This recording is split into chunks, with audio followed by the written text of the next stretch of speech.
साथियों नमस्कार, कैसे हैं आप सब लोग। साथियों आज बात करेंगे धारा 7 प्रिवेंशन ऑफ करप्शन एक्ट के ऊपर।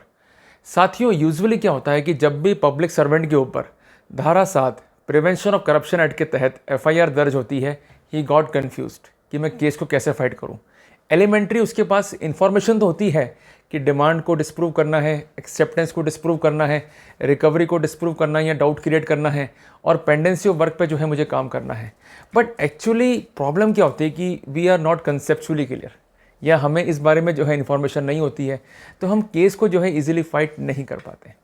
साथियों पुराने ज़माने में आपने देखा होगा कि जितने भी राजा महाराजा हुए थे, जब भी युद्ध पर गए तो उन्होंने एक नक्शा बनाया और तभी जो है उन युद्धों को वो जीत पाए। एक्चुअली प्रॉब्लम ये नहीं कि केस कितना बड़ा है, प्रॉब्लम ये है कि हमारा करेज जो है उसे फेस करने के लिए कितना बड़ा है। अगर हम केस को डिटरमिन होकर लड़ेंगे, इफेक्टिव होकर लड़ेंगे, तो definitely we will get a success. तो साथियों आज पूरा का पूरा टॉपिक जो है मैंने धारा 7 प्रिवेंशन ऑफ करप्शन एक्ट पे कवर किया है। साथियों वीडियो काफ़ी इंपॉर्टेंट है, इसे स्किप मत कीजिएगा, इसको एंड तक सुनिएगा। तो शुरू करते हैं आज का टॉपिक। साथियों आज हम बात करेंगे धारा 7 प्रिवेंशन ऑफ करप्शन एक्ट की। मैं सेक्शन 7 को जो है स्क्रीन पर लिख चुका हूँ, आपको दिखाई भी दे रहा होगा। इसको हम बांटेंगे 3 हिस्सों में, सब clause A, sub clause B and sub clause C. ये डिवीज़न मैंने नहीं करे, ये डिवीज़न जो है पार्लियामेंट ने करे हैं। एक्चुअली सेक्शन 7 जो है रिसेंटली अमेंड हुआ है और अमेंडमेंट जो है 26 जुलाई 2018 से जो है इफ़ेक्टिव हो चुका है। इस बात को जो है आप नोट रखें या ध्यान रखें। इसका पहला पार्ट जो है ये बात करता है ऑब्टेन की और एक्सेप्ट की और अटेम्प्ट टू ऑब्टेन की। ठीक है जी। दूसरा है ऑब्टेन, एक्सेप्ट और अटेम्प्ट टू ऑब्टेन। बड़ी आसानी से बात है, पर ये दोनों एलिमेंट जो है आपको पार्ट सी में देखने को नहीं मिलेंगे। पहली बात तो आप इसको नोट रखें। अब हम करते हैं सेक्शन का इफ़ेक्टिव डायसेक्शन। सबसे पहले अगर हम सेक्शन 7 को देखें तो इसमें इनिशियल जो है बड़ी इंपॉर्टेंट बात लिखी है टाइटल के अंदर, offence relating to public servant bribed. Note कर लिया जी आपने, इसको आप जो है नोट रखें। यहाँ पर हम इम्पॉर्टेंट बात को समझते हैं टेक्निकली कि किन किन बातों पे जो है जोर दिया है पार्लियामेंट ने। एक तो जोर दिया है ऑफेंस पे, एक जोर दिया है पब्लिक सर्वेंट पे, एक जोर दिया है ब्राइब के ऊपर। ठीक है ना। ऑफेंस को यदि हम समझते हैं तो उसमें 2 बातें जो है इंक्लूड की गई हैं। एक तो है एक्ट और दूसरा है ओमिशन, कि कोई कार्य करना या कार्य का लोप करना। कार्य ऐसा है जो एक्ट ने या किसी कानून ने जो है उसको मना कर रखा है, प्रिवेंट कर रखा है, और ऐसा ओमिशन जिसको करने के लिए आप ड्यूटी बाउंड हैं। तो ये बातें जो हैं आपको ध्यान में रखनी है इस कानून को पढ़ते समय।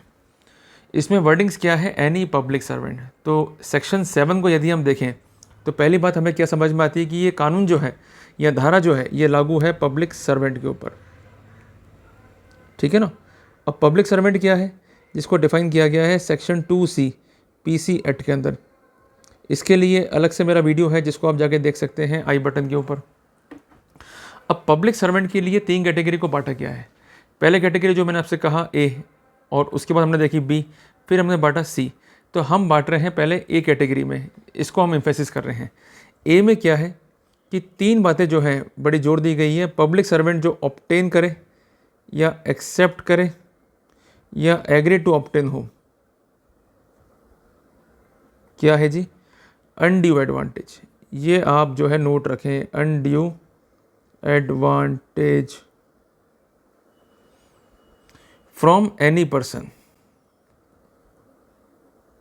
यहाँ पर 2 बातों पे जोर दूंगा मैं। अनड्यू एडवांटेज को सेक्शन 2D के माध्यम से जो है PC एक्ट में जोड़ा गया bye the way of amendment. और पर्सन जो है इसमें नेचुरल पर्सन भी है और ज्यूरिस्टिक पर्सन को भी जो है इंक्लूड किया गया है। दोनों ही पर्सन जो है यहाँ पर रखे गए हैं। विथ इंटेंशन टू परफॉर्म, बड़ी इंपॉर्टेंट है और आसान बात है। विथ इंटेंशन, तो इंटेंशन की जब भी आती है बात तो इसको हम कहते हैं मेंस रिया। मेंस रिया के बारे में एक बात आपको इन्फॉर्म करना चाहूँगा मैं, कि जब भी कोई क्राइम होगा तो उसके दो पार्ट होंगे हमेशा। एक तो होगा एक्टस रिया, जिसे हम कहते हैं एक्ट, और दूसरा है इंटेंशन, जिसे हम कहते हैं मेंस रिया। अगर इंटेंशन बैड है और उसको लेते हुए काम किया जा रहा है, then it would be an offence. तो कुल मिला के सेक्शन 7A पर इस बात पर जो है काफ़ी जोर दिया गया है। फिर सबसे महत्वपूर्ण बात, टू परफॉर्म और टू कॉज फॉरबियरेंस, ये इंपॉर्टेंट है। और टू कॉज फॉरबियरेंस, परफॉर्म मीन्स कार्य को करना, फॉरबियरेंस मीन्स नहीं करना, अवॉइड करना इस चीज़ को। टू परफॉर्म और cause forbearance of any public duty, लोक सेवा को करना या उसे नहीं करना, इंपॉर्टेंट है, इसको भी आप जो है नोट रखें, या तो खुद के द्वारा या किसी और के द्वारा। तो कुल मिला के अगर अपन सेक्शन 7A का निचोड़ देखते हैं तो अपने दिमाग में एक बात जो है क्लियर हो गई कि पहली बात तो यहाँ पब्लिक सर्वेंट जो है अपने को दिखेगा, जो अपन ने अभी देखा। दूसरी बात, वो एक्सेप्ट या ऑब्टेन या एग्री टू ऑब्टेन करेगा any undue advantage to perform और not to perform any public duty. ठीक है जी, पर इसकी इंटेंशन जो है वो बैड होनी चाहिए। तो इस बारे में जो है मैंने ऊपर विस्तार से लिख दिया है। अब हम आते हैं पार्ट बी के ऊपर। इसमें क्या है, obtain, accept, attempt to obtain तो सेम है, अनड्यू एडवांटेज भी सेम है, from any person as a reward. वहाँ पर क्या था, while having a bad intention, यहाँ पर क्या है, एज अ रीअवार्ड। ये इंपॉर्टेंट है, इसको भी आप जो है नोट रखें। एक मोटिव वर्ड जो है आपको दिखेगा लास्ट सेक्शन में, जहाँ पर धारा 7 अमेंड नहीं हुई थी, पर मोटिव को हटाते हुए इन्होंने क्या लिख दिया, उसको रीअवार्ड फॉर द इम्प्रॉपर और dishonest performance of public duty. तो कुल मिला के पहले था इंटेंशन, दूसरे में है रीअवार्ड। अगर कोई रीअवार्ड वो ले रहा है या कोई अमाउंट जो है वो स्पेसिफिकली वो ले रहा है by the way of reward, तो वहाँ पर सेक्शन 7B जो है लग जाएगा। All the elements are same, जो कि हमने सेक्शन सब क्लॉज ए में जो है देख लिए थे। All the elements are same.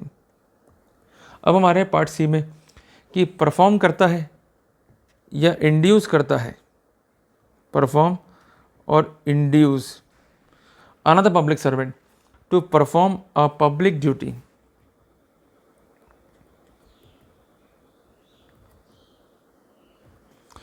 और to forbear to perform a public duty. ठीक है जी, ये तो परफॉर्म करने के लिए या परफॉर्म नहीं करने के लिए, to forbear to perform a public duty in anticipation और in consequence of accepting undue advantage. तो वहाँ पर वो पनिशेबल जो है धारा 7C में होगा। इसके लिए पनिशमेंट क्या है, मिनिमम जो है वो 3 ईयर है, जिसको 7 ईयर तक एक्सटेंड कर सकते हैं। अब हमारे केस में हमें समझना क्या है, प्रैक्टिकल इम्प्लीकेशन, कि जब भी धारा 7 का चार्ज लग गया तो अपने को घबराने का नहीं है। सबसे पहले आपको करना है फाइल का पोस्टमार्टम या डायसेक्शन। उसमें फाइल को जो है बांटना है 5 कैटेगरी में, कि आपका जो है स्टेटस क्या है, पहले तो ये आइडेंटिफाई करना है। दूसरी बात, obtain, accept, attempt to obtain वाली बात जो अपन ने देखी, तो ये इंडिकेटिव है डिमांड का, तो डिमांड में आपका रोल क्या है। तीसरी बात, अगर एक्सेप्टेंस है तो उस एक्सेप्टेंस का नेचर क्या है। चौथी बात, अगर रिकवरी भी है तो रिकवरी का नेचर क्या है, रिकवरी कहाँ से हो रही है। और पांचवी बात, इन्वेस्टिगेशन और सैंक्शन का जो इशू है उसको जो है ध्यान में रख के अपने को वर्कआउट करना है। इन्हीं बिंदुओं पर अगर अपन वर्कआउट कर पाएंगे तो it is called a proper mapping. Otherwise तो क्या है कि आप केस को लड़ रहे हैं and you will get no result. तो इस तरह से केस को जो है आपको बाइफर्कुलेट करना है और सेक्शन 7 के इम्प्लीकेशन को अपने केस में जो है लगा के देखना है। अब मैं एक उदाहरण दूंगा आपको कि ए पर जो है आरोप है कि उसने ब्राइब लिया किसी काम को करने के लिए बी से, ठीक है जी, और ब्राइब जो है उससे रिकवर भी हुई है, ये भी आप नोट रखें। और उसका जो फिनोप्सिलिन टेस्ट है वो भी टेस्ट जो है वो पॉजिटिव आया है। तो वहाँ पर हमें करना क्या है ये हम जो है समझ लें। सबसे पहले आपके केस में जो है FIR दर्ज होगी सेक्शन 7 में। ये मोटा मोटा अपन एक उदाहरण समझ रहे हैं, अपने को करना क्या है। FIR के बाद में इस केस में चार्जशीट भी आएगी और चार्जशीट के बाद जो है आपका रियल ट्रायल जो है स्टार्ट होगा। अब रियल में करना क्या है आपको, ये आप समझ लें कि जो ट्रायल की प्रोसीडिंग्स हैं उसमें अपनी फाइल को, जैसा मैंने आपको ऊपर बताया, 5 हिस्सों में जो है बांट लें। अब आपका मान लीजिए, आप सपोज़ कीजिए कि आप जो है ए हैं, तो आप पब्लिक सर्वेंट है या नहीं है, पहले तो ये स्टेटस कंफर्म कीजिए। अगर आप पब्लिक सर्वेंट हैं तो यहाँ पर क्रॉस कर दो, तो ये हिस्सा जो है आपके खिलाफ जाएगा। इसको चाहे आप कितनी मेहनत कर लो, आप डिस्प्रूव नहीं कर पाओगे, तो उसमें आपको मेहनत नहीं करनी है। पब्लिक सर्वेंट होने का नुकसान ये है कि आपके ऊपर धारा 7 जो है एप्लीकेबल हो गया। दूसरी बात आ रही है डिमांड के ऊपर। डिमांड में क्या है कि जो सीडी दी गई है, जो ट्रांसक्रिप्ट है, जो मैंने आपको हमेशा ही बताया है, उस सीडी का या ट्रांसक्रिप्ट का जो है स्टेटस क्या है आपको देखना है, उसमें वर्कआउट करना है। ये कैसे करना है ये जाके आप देख सकते हैं आई बटन के ऊपर। तीसरी बात है एक्सेप्टेंस वाली या रिकवरी वाली। अगर आपसे रिकवरी है तो उसका मोड क्या है। कई बार क्या होता है कि डायरेक्ट रिकवरी नहीं होती है, कहीं पर या किसी स्थान पर रखकर जो है पैसों को रिकवर कराया जाता है या पैसों को जो है गिनवाया जाता है। तो ऐसी स्थिति है तो वो स्थिति क्या है, इसको भी जो है नोट डाउन करें और इस पर जो है आपको वर्कआउट करना है। और चौथी इंपॉर्टेंट बात सैंक्शन वाली जो मैंने आपको कही अभी, और इन्वेस्टिगेशन कैसे हुआ इस केस का, कि कई बार देखा गया गवाहों के बयान जो है एक साथ लिख लिए जाते हैं, सैंक्शन अथॉरिटी जो है माइंड अप्लाई नहीं करती है। तो इन सब बातों को लिखते हुए एक टेबल फॉर्म में जो है अपने चार्जशीट को बांट लें। जब भी आप केस को लड़ेंगे तो आपको काफ़ी फ़ायदा जो है होने वाला है। तो साथियों, कैसा लगा आपको आज का ये वीडियो? आपको इसने इन्फॉर्मेटिव किया या नहीं किया, आप मुझे कमेंट बॉक्स में जो है लिख के बताएं। अगर वीडियो आपको अच्छा लगा तो इसे लाइक और शेयर कर दें। साथियों, मिलते हैं एक नए टॉपिक के साथ। तब तक के लिए जय हिंद, जय भारत।